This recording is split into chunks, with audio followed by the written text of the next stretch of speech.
Bonjour à tous, ici Pascal de Neutrality Studies, et parlons de la réunion d'hier qui a eu lieu le 18 août 2025 à la Maison-Blanche. Une réunion qui devait à l'origine se tenir uniquement entre Donald Trump et Volodymyr Zelensky, mais qui s'est transformée en une véritable assemblée de la soi-disant coalition des volontaires. Finalement, elle a également réuni Mark Rutte de l'OTAN, Ursula von der Leyen de la Commission européenne, Merz d'Allemagne, Macron de France, Meloni d'Italie, M. Starmer du Royaume-Uni, et de façon assez amusante et surtout très intéressante, M. Alexander Stubb de Finlande. La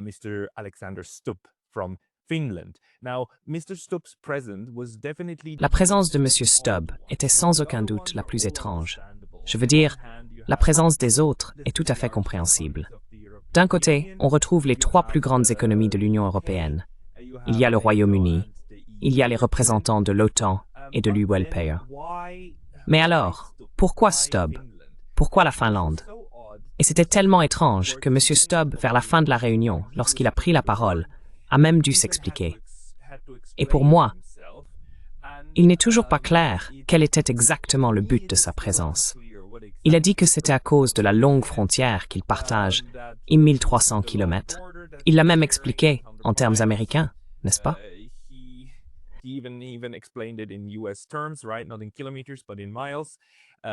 Pas en kilomètres, mais en miles. La Finlande a beaucoup d'expérience dans ses relations avec les Russes. Et eux-mêmes, bien sûr, sont également parvenus à un accord pour mettre fin à une guerre en 1944. Or, cet aspect, cette mention de 1944, a vraiment été tout à fait extraordinaire pour moi, car en 1944, la Finlande, bien sûr, a essentiellement capitulé. Ce n'était pas une capitulation, c'était un armistice, une fin convenue de ce que les Finlandais appelaient la guerre de continuation, au cours de laquelle la Finlande s'était alliée à l'Allemagne nazie, avait des soldats nazis sur son territoire et combattait aux côtés des nazis contre l'Union soviétique.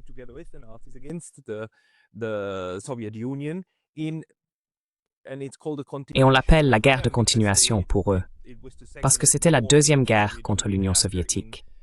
Après avoir combattu la guerre d'hiver en 1939-40, où ils ont été attaqués par l'Union soviétique, et où l'Union soviétique a pris et amputé des parties importantes du territoire finlandais.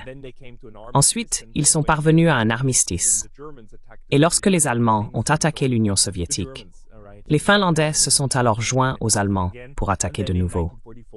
En 1944, ils ont rencontré les Soviétiques à Moscou et ont négocié un armistice, ce qui a finalement conduit à la neutralisation de facto de la Finlande pendant la guerre froide et a rétabli les frontières convenues lors de l'armistice de 1940.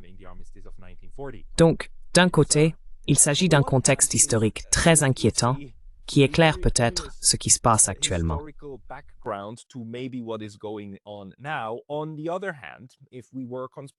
D'un autre côté, si nous avions un esprit conspirationniste, ce qui n'est pas le cas, mais si nous l'étions, nous nous demanderions vraiment si nous ne voyons pas déjà une forme de manigance pour passer le relais de l'Ukraine à la prochaine guerre par procuration. Mais supposons que ce ne soit pas ce qui se passe. Nous ne voyons aucune préparation en vue d'ouvrir un autre front. Mais honnêtement, j'ai été très surpris que Stubb, la Finlande, et ce pays auparavant neutre, jusqu'en 2022, un pays neutre en Europe, soient inclus dans toute cette discussion. Et c'était tellement étrange que Donald Trump lui-même, à deux reprises, 2 fois, a presque oublié que Stubb était là. D'abord, au début de la réunion, il présentait tout le monde.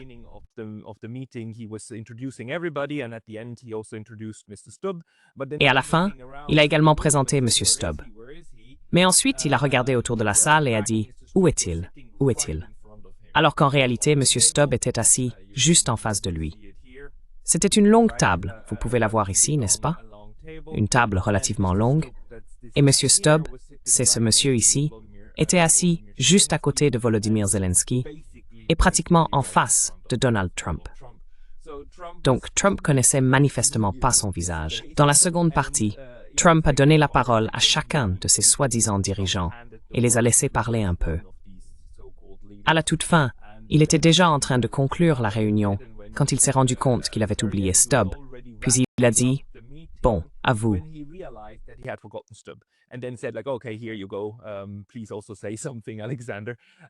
S'il te plaît, dis aussi quelque chose, Alexander. Il l'a laissé parler, puis a également commenté sa jeunesse, en disant qu'il avait l'air très jeune. On voit donc que Trump ne connaissait manifestement pas son visage et a simplement dit la première chose qui lui est venue à l'esprit lorsqu'il a essayé de donner la parole à M. Stubb, après l'avoir presque oublié à 2 reprises. Cette réunion, en ce sens, était assez intéressante, non seulement pour la Finlande, mais aussi pour la manière dont elle a été menée. Je mettrai le lien de cette vidéo. Elle est disponible sur le site de la Maison-Blanche qui l'a diffusée et nous donne accès à l'intégralité de la réunion d'environ 30 minutes.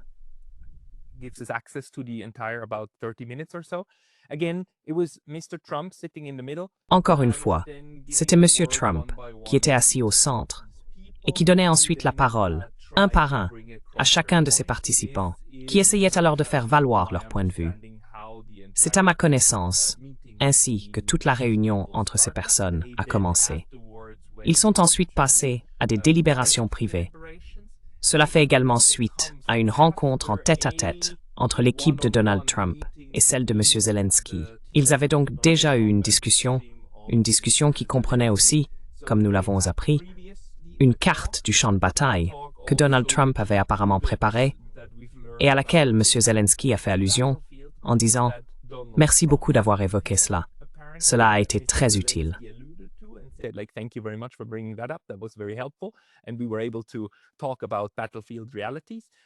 Et nous avons pu parler des réalités du champ de bataille. Ainsi, lors du tête-à-tête entre Trump et Zelensky, évidemment, M. Trump a tenté de transmettre quelques réalités du champ de bataille et d'en discuter avec l'équipe de Zelensky. Et cela, pour moi, fait allusion au fait que Trump a réellement compris le point de vue russe qui a été évoqué lors de la rencontre entre lui et Vladimir Poutine vendredi. Qu'il existe certaines réalités sur le terrain et certaines reconnaissances territoriales qu'ils ne pourront pas éviter. Lors de cette réunion, il n'a pas été question de concessions, d'échanges territoriaux ou de quoi que ce soit de ce genre. Mais on peut déjà en déduire que cela a constitué une part importante de la discussion, surtout avec les Ukrainiens. Mais maintenant, le fait que les Ukrainiens aient amené toute l'Europe, je ne sais même pas comment les appeler.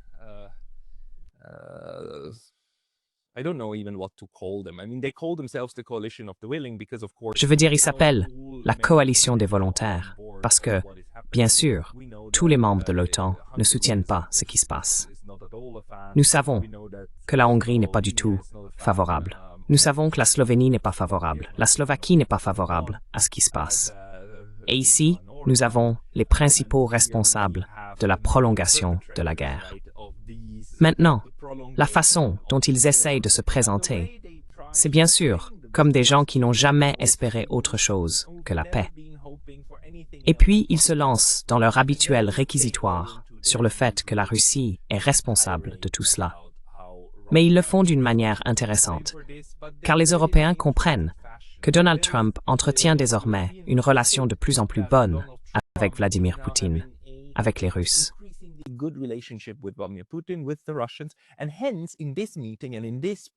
Et donc, lors de cette réunion et de cette présentation, ils ont vraiment atténué les diatribes. Ils ont mis l'accent, en fait, sur ce que Donald Trump veut qu'il mette en avant, à savoir la nécessité d'instaurer la paix. Et on peut voir comment ces différentes personnes ont essayé de donner à la paix une saveur différente. Surtout des personnes comme M. Merz, qui n'a cessé de répéter que la paix ne pouvait être obtenue que par un cessez-le-feu, ce à quoi M. Trump s'est opposé très fermement. Il a affirmé avoir mis fin à 6 guerres jusqu'à présent, ou avoir participé à la fin de 6 guerres, et que dans aucune d'entre elles, un cessez-le-feu n'avait réellement été nécessaire pour parvenir à un accord de paix définitif.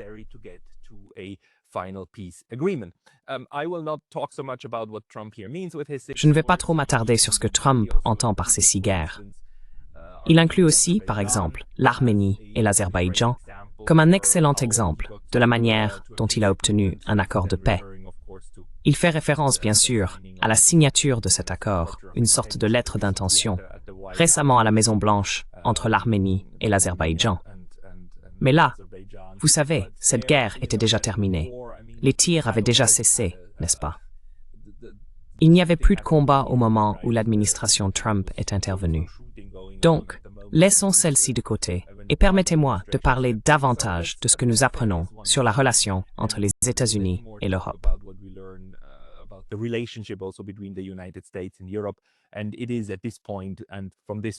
Et c'est à ce moment-là, et à partir de cette réunion, qu'il devient également parfaitement clair que ce que nous voyons ici, c'est le patron qui demande à ses employés de se présenter dans son bureau.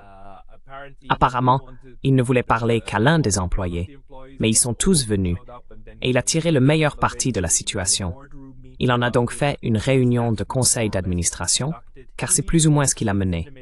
Lui, le patron, est assis au centre, puis il écoute chacun de ses employés. Le premier employé à prendre la parole a été Mark Rutte, l'homme ici à gauche, assis à côté de Volodymyr Zelensky, qu'il voulait entendre en premier.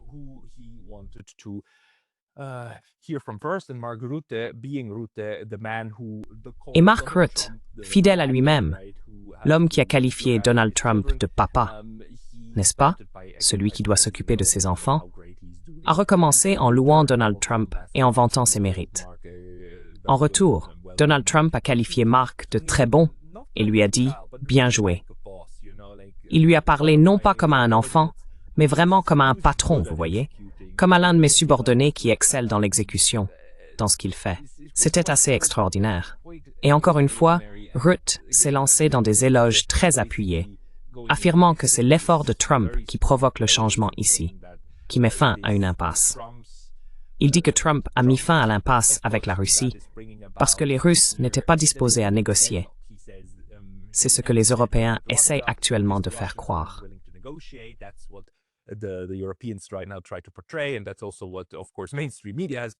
Et c'est aussi ce que, bien sûr, les médias traditionnels ont essayé de présenter.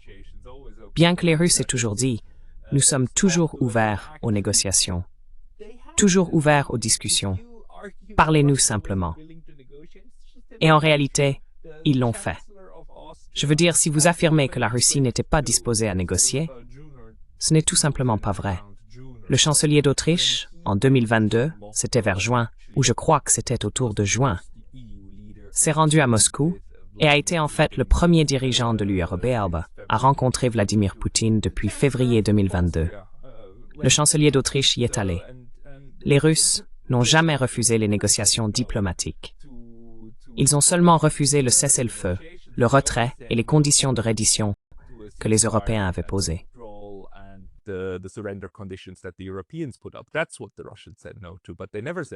C'est à cela que les Russes ont dit non, mais ils n'ont jamais refusé la diplomatie.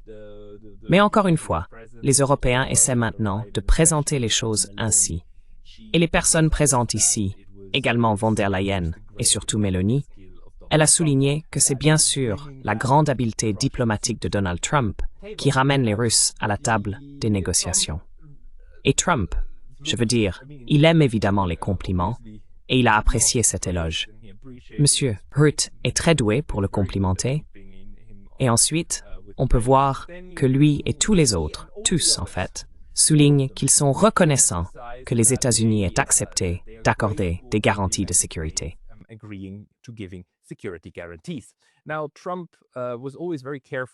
Trump a toujours été très prudent, notamment dans ses déclarations.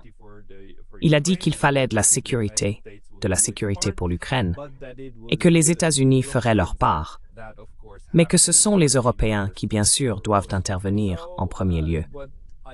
Ce que j'en retiens, c'est que l'administration Trump essaye vraiment de ne pas promettre de garanties de sécurité fermes, alors que les Européens essayent d'insister sur ce point, et l'administration Trump joue en quelque sorte avec cela.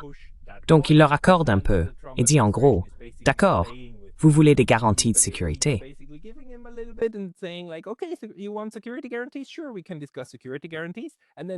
Bien sûr, nous pouvons discuter des garanties de sécurité. Et puis les Européens s'en tiennent là et se disent « Oh oui, il a dit qu'il y aurait des garanties de sécurité. Super, Nous allons avoir un article 5 pour l'Ukraine et nous pouvons continuer la guerre. Ce sera fantastique parce que l'Amérique va envoyer des troupes. Mais ce n'est évidemment pas le jeu des États-Unis. On voit clairement que les États-Unis ne font pas qu'essayer, mais tiennent les Européens en haleine selon leurs propres conditions, tout en éludant constamment leurs principales demandes. Et une demande, la première qui vient de toutes ces personnes, ce sont les garanties de sécurité.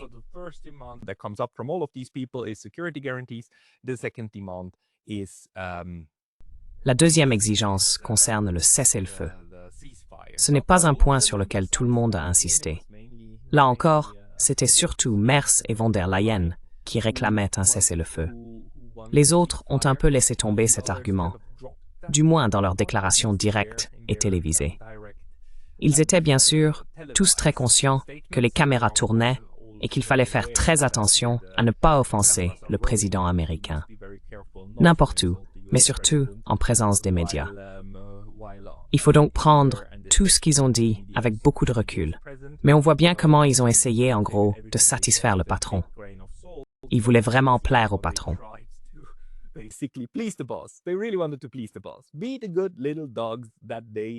Être les bons petits chiens qu'ils sont et qu'ils doivent être, afin de ne pas perdre le soutien des États-Unis. Et puis, vous savez, ils ont compris maintenant que s'ils ne jouent pas le jeu, les États-Unis vont associer leur refus de se plier aux idées de Donald Trump et que Trump pourrait réagir à cela avec des tarifs douaniers. Donc, il y a toutes sortes de choses en jeu. Et M. Trump l'a d'ailleurs dit lui-même, en s'adressant à Ursula von der Leyen. Il a dit « Oh, vous savez, nous venons de conclure un excellent accord tarifaire, n'est-ce pas ?» Et ensuite, Ursula a dû le féliciter pour cela. Elle a dû dire « Oui, et c'était un très bon accord que nous, l'Europe, avons conclu avec les États-Unis. » Et bien sûr, c'est une capitulation, cet accord. Je veux dire, elle a été si durement critiquée dans tous les médias européens. Et maintenant, en rencontrant à nouveau le président américain, elle doit encore une fois faire l'éloge de cet extorqueur. On ne peut pas vraiment appeler cela un accord.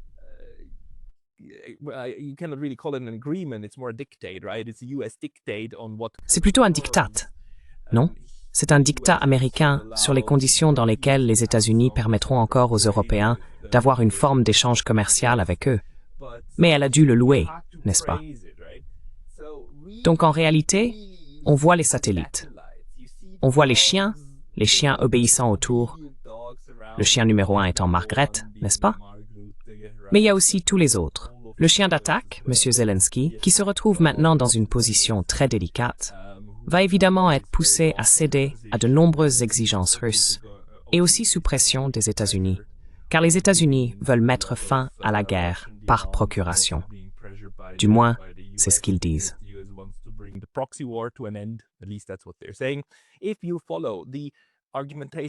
Si l'on suit l'argumentation de Brian Berletic et d'autres, qui interprètent ce moment comme celui où les États-Unis refilent essentiellement la guerre en Ukraine à l'Europe, pour ensuite concentrer leur attention sur la Chine, alors il s'agit ici de préparer les Européens à reprendre le flambeau, n'est-ce pas, et à prendre en charge le véritable champ de bataille, le champ de bataille ukrainien, à la place des États-Unis. Donc, soit les États-Unis font pression sur les Européens pour qu'ils acceptent les conditions russes afin de régler le conflit, soit il s'agit en réalité d'une cérémonie de passation au cours de laquelle les Européens doivent à nouveau jurer fidélité, allégeance à Washington, pour, en somme, prendre la relève là où les États-Unis vont s'arrêter et mettre en œuvre ce que Brian Berletic appelle la division du travail. Et je dois insister sur le fait que nous ne savons pas laquelle de ces options est la bonne.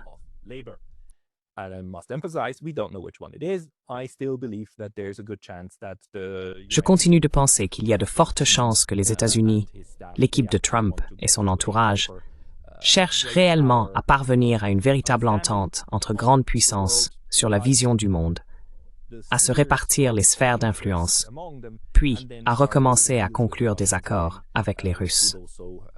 Je crois que cela est également soutenu par l'interprétation russe de la situation. Même si nous ne pouvons pas réduire parfaitement le conflit, Au moins, pouvons-nous améliorer la relation avec la troisième grande puissance du jeu et voir si nous pouvons à nouveau conclure des accords commerciaux. La Russie modifie également certaines de ses lois afin de permettre à ExxonMobil et aux investissements américains, notamment dans les secteurs pétroliers et du forage, de revenir en Russie et de faire à nouveau des affaires lucratives ensemble.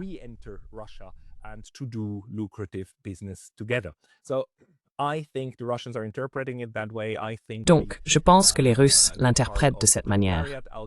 Je pense qu'une bonne partie des commentateurs voient cela comme une tentative des États-Unis de, du moins pour l'instant, changer de cap. Mais bien sûr, nous n'en savons rien. Il se peut que Brian Belichick ait raison et qu'il s'agisse en réalité de la cérémonie de passation. Et c'est peut-être aussi pour cela que la Finlande est présente. Peut-être que la Finlande va jouer un rôle important dans la prochaine phase de ce que Dmitri Trenin appelle déjà la Troisième Guerre mondiale. La Troisième Guerre mondiale qui n'est pas menée. Je dois aussi préciser que Dmitri Trenin est un analyste russe, un grand expert de l'Occident, ancien directeur du bureau de la Fondation Carnegie à Moscou, et quelqu'un qui a travaillé sur les relations transatlantiques pour la Russie, quelqu'un qui souhaitait que la Russie améliore ses liens avec l'Occident. Connections for Russia, right? Somebody who wanted Russia to improve its connections with the West, and he really is very. Et il est maintenant vraiment très désabusé, et il qualifie déjà cela de Troisième Guerre mondiale en cours. Cette Troisième Guerre mondiale se déroule simplement par étapes, et selon son interprétation, peut-être que ce que nous voyons ici n'est que la transition d'une étape à l'autre. Encore une fois, j'espère que ce n'est pas le cas. J'espère que nous assistons à un véritable changement dans l'attitude des États-Unis envers les affaires mondiales et l'équilibre des grandes puissances. Maintenant, que dire de plus, sinon que toutes ces personnes l'ont félicité et que von der Leyen l'a même félicité pour son accord commercial fantastique avec les États-Unis. Von der Leyen fait aussi partie de ceux qui ont dit que nous avons besoin de garanties de type article 5. Meloni a de nouveau évoqué ce point. Starmer aussi. Ils veulent des garanties de sécurité de type article 5.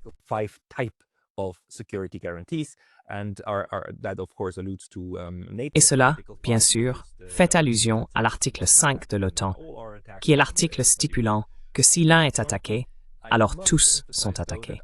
Je dois cependant souligner que l'article 5 est globalement un article de sécurité collective très faible, car il ne dit jamais que ses membres doivent effectivement engager leur capacité militaire pour défendre un membre. Je tiens à insister sur ce point, car nous comprenons parfois mal l'article 5.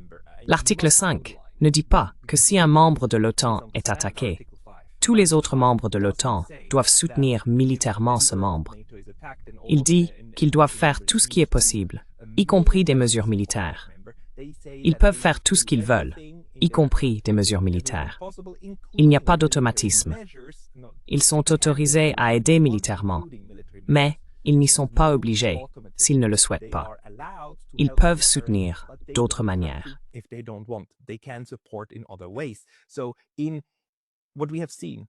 Donc, ce que nous avons vu au cours des 3 dernières années et demie avec l'Ukraine, c'est que toute l'aide apportée par les membres de l'OTAN à l'Ukraine est en réalité quelque chose qu'ils pourraient également fournir exactement de la même manière à n'importe quel membre individuel de l'OTAN qui se retrouverait en guerre avec la Russie. Alors soyez prévenus, Finlande, ne comptez pas sur l'OTAN pour envoyer immédiatement des troupes au sol et tout son équipement militaire chez vous. Ils ne sont pas obligés de le faire. Même un membre de l'OTAN ne bénéficie pas de meilleures garanties de sécurité ou d'équipement militaire de la part de l'OTAN que ce qu'a eu l'Ukraine.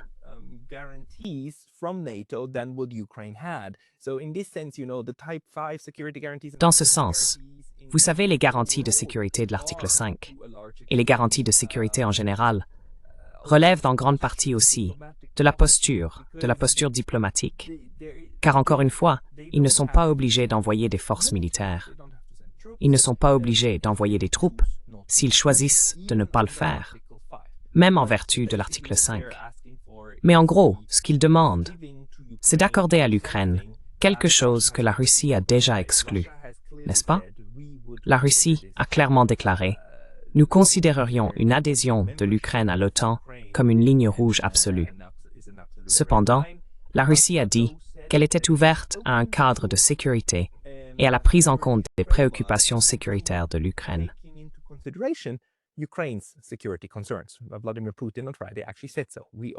Vladimir Poutine l'a effectivement déclaré vendredi. Bien sûr, une structure de sécurité européenne inclura la sécurité de l'Ukraine, et ils sont prêts à œuvrer en ce sens. Les Européens, à ce stade, disent qu'ils veulent des garanties de sécurité, c'est-à-dire des garanties ou des promesses de soutien militaire envers l'Ukraine. Et Volodymyr Zelensky va évidemment exactement dans la même direction. Il allait dans cette direction dans son discours. Donc, en un sens, si nous sommes optimistes et pensons qu'il s'agit du début de la véritable désescalade du conflit, alors ce que nous voyons, c'est une harmonisation, désormais une harmonisation des positions, n'est-ce pas?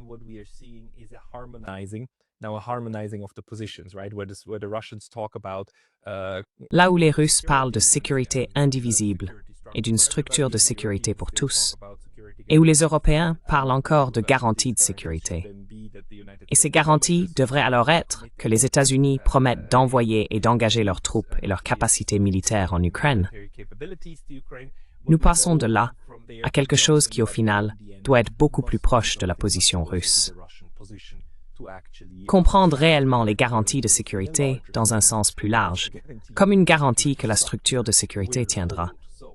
Donc peut-être sommes-nous dans ce processus. Meloni m'a vraiment surpris lors de cette réunion.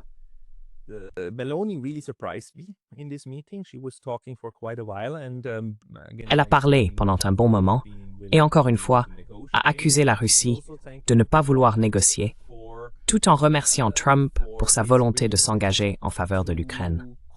En réalité, elle se couvrait d'éloges, ainsi que les Européens, affirmant que si nous en sommes là, si la Russie est maintenant disposée à discuter, c'est parce que Trump est un bon négociateur, et parce que nous avons fait front commun, parce que nous étions unis, parce que nous avons exercé une forte pression sur la Russie, et parce que le front s'est enlisé.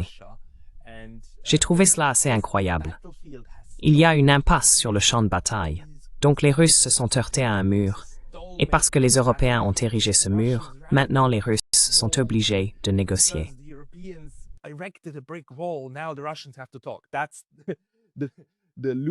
C'est le genre de tableau absurde qu'elle dresse, ce qui me surprend d'autant plus que Meloni a, à plusieurs reprises, été très critique à propos de cette guerre. Mais ensuite, une fois arrivée au pouvoir, bien sûr, elle a fait un virage à 180 degrés, ou un 360, à la Annalena Baerbock, et est désormais totalement alignée, en gros, sur la version européenne, tout simplement folle de ce qui se passe dans la guerre. Maintenant, je ne pense pas que beaucoup partagent cette analyse, surtout pas Donald Trump, car nous savons maintenant que Trump a simplement expliqué certains aspects de la réalité du champ de bataille, où on a discuté avec Zelensky.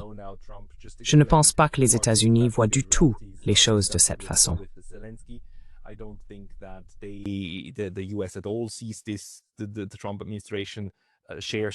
L'administration Trump partage l'avis de Meloni. Et ici, Meloni ne fait essentiellement que, encore une fois, s'adresser à son propre public, en disant et en expliquant aux Européens, aux citoyens européens, à quel point ces 3 ans et demi ont été importants, que ce ne sera pas une guerre perdue.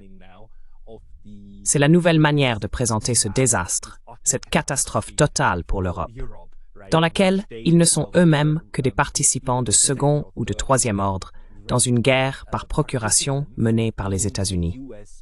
Ils sont simplement convoqués à Washington, autorisés à entrer, admis dans le bureau du patron, afin d'au moins, sur le plan rhétorique, faire partie, non pas de la solution, mais de la fin des combats, n'est-ce pas?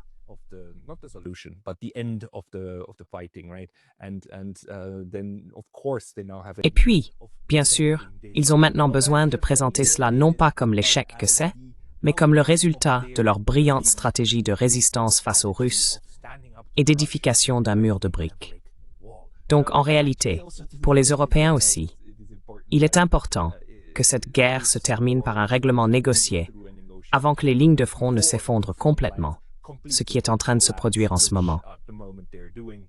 C'est un autre signe, pour moi, que la rapidité avec laquelle la situation évolue commence en fait à servir les intérêts de tout le monde, car les réalités de la guerre que la Russie n'est pas prête à abandonner les obligent à parvenir à une forme d'entente qui mettrait fin au combat par la diplomatie, afin qu'ils puissent encore prétendre, sinon à la victoire, du moins à ne pas avoir subi une défaite totale, pas une perte totale de prestige pour aucun d'entre eux.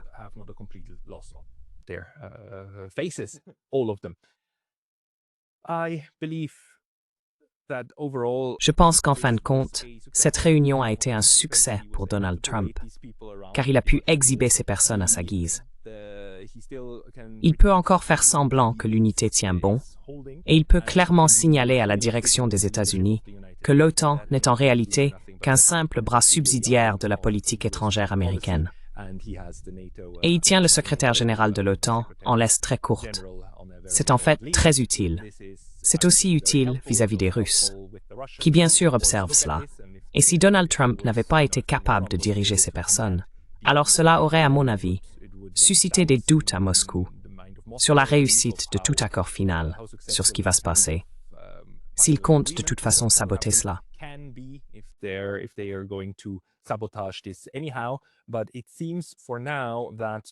Mais il semble, pour l'instant, que Trump parvienne à projeter l'unité nécessaire parmi le front occidental, qui est en réalité le front international des États-Unis vers l'extérieur, n'est-ce pas?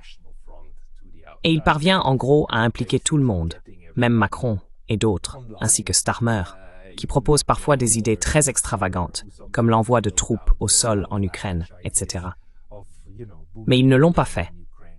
Les Européens, y compris Macron et d'autres, parlent toujours d'une paix durable et juste, n'est-ce pas? Ils recherchent toujours une paix juste, du moins dans leur rhétorique, ce qui jusqu'à présent signifie que la Russie retire essentiellement toutes ses troupes et commence à payer des réparations, et qu'il y ait des accusations de crimes de guerre et des tribunaux contre Vladimir Poutine. Voilà ce que signifie une paix juste jusqu'à présent.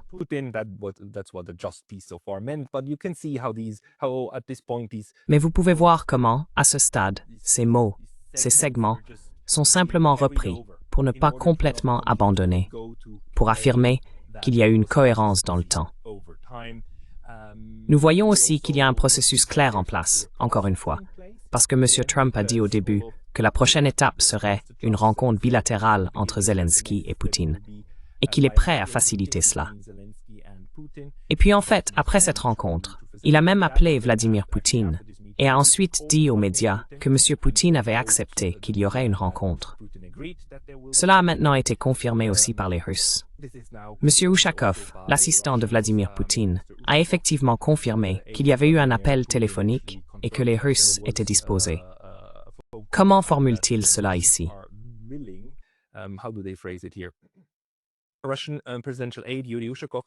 Le conseiller présidentiel russe, Yuri Ushakov, a confirmé les détails d'une conversation que le président Vladimir Poutine a eue avec son homologue américain Donald Trump, qui a appelé Moscou après avoir interrompu une réunion avec Volodymyr Zelensky, le président ukrainien, et ses soutiens d'Europe occidentale.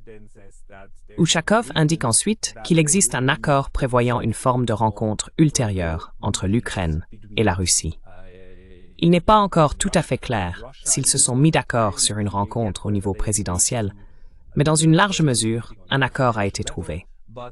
La Russie semble indiquer qu'une rencontre aura lieu. Il reste également à savoir s'il s'agira simplement d'une rencontre bilatérale entre Zelensky et Poutine, ou si M. Trump y participera.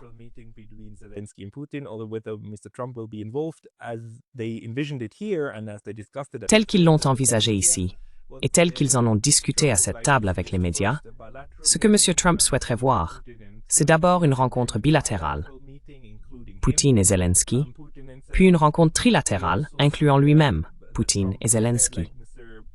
Nous voyons aussi que Trump a dit par exemple, « Monsieur le Président Zelensky, si vous souhaitez que je vous rejoigne lors de la première rencontre, je vous rejoindrai. » Il est donc possible que l'on s'oriente vers une réunion trilatérale dès le départ. Cela pourrait d'ailleurs être dans l'intérêt des Russes, qui comprennent que M. Zelensky n'est pas l'interlocuteur avec qui négocier, car il s'agit en réalité d'un problème structurel avec les États-Unis, et l'on ne peut parvenir à un cadre et une structure de sécurité qu'avec les États-Unis. Je dirais donc qu'il est probablement plus probable qu'il s'agisse d'une réunion trilatérale dès le début, car pourquoi négocier avec le mandataire?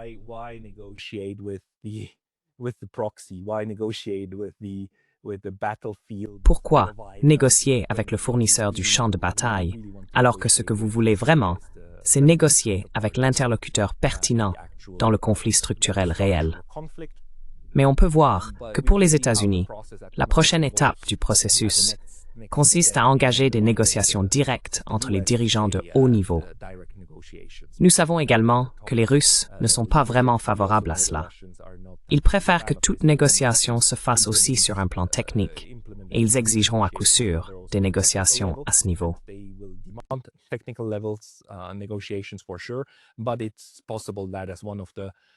Mais il est possible que l'une des concessions que les Russes pourraient faire dans ce processus soit, bien sûr, de dire « D'accord, très bien, alors rencontrons M. Zelensky et M. Trump », afin d'offrir ce nouveau moment médiatique à M. Trump, puis de faire avancer le processus et de passer aux négociations techniques, y compris sur la manière de superviser toute issue à cela. Encore une fois, les Russes ne cherchent pas seulement à mettre fin au combat. Ils visent une structure de sécurité globale pour l'Eurasie, en réalité pour tous les acteurs concernés, y compris les Chinois et les Indiens, avec lesquels M. Poutine est en contact étroit, n'est-ce pas? Les Européens, à ce stade, parlent encore de mettre fin aux morts, de mettre fin à la réalité du champ de bataille.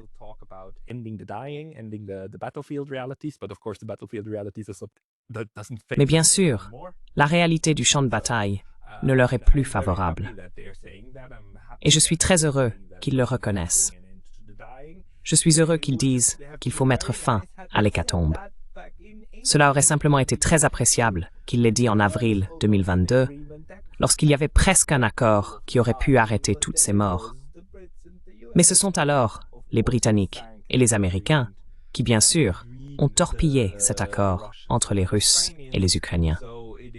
Il me semble donc absolument évident que les Russes exigeront que l'Occident collectif soit réellement impliqué et soutienne effectivement ce processus, et que cela soit ensuite mis en œuvre via l'Ukraine, de la même manière que la guerre par procuration contre la Russie a été menée à travers l'Ukraine.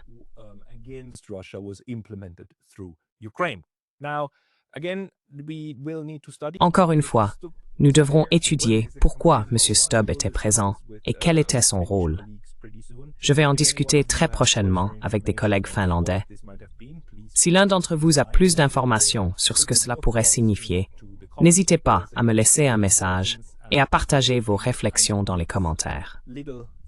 Parce que, encore une fois, la présence de la Finlande à cette réunion semble assez peu logique. Sauf peut-être pour son expertise dans l'art de se rendre sans appeler cela une reddition, ou dans la manière de passer à l'étape suivante de ce conflit avec la Russie. Espérons que c'est un bon signe et non un mauvais. Nous continuerons à suivre cette affaire. Merci beaucoup pour votre attention aujourd'hui.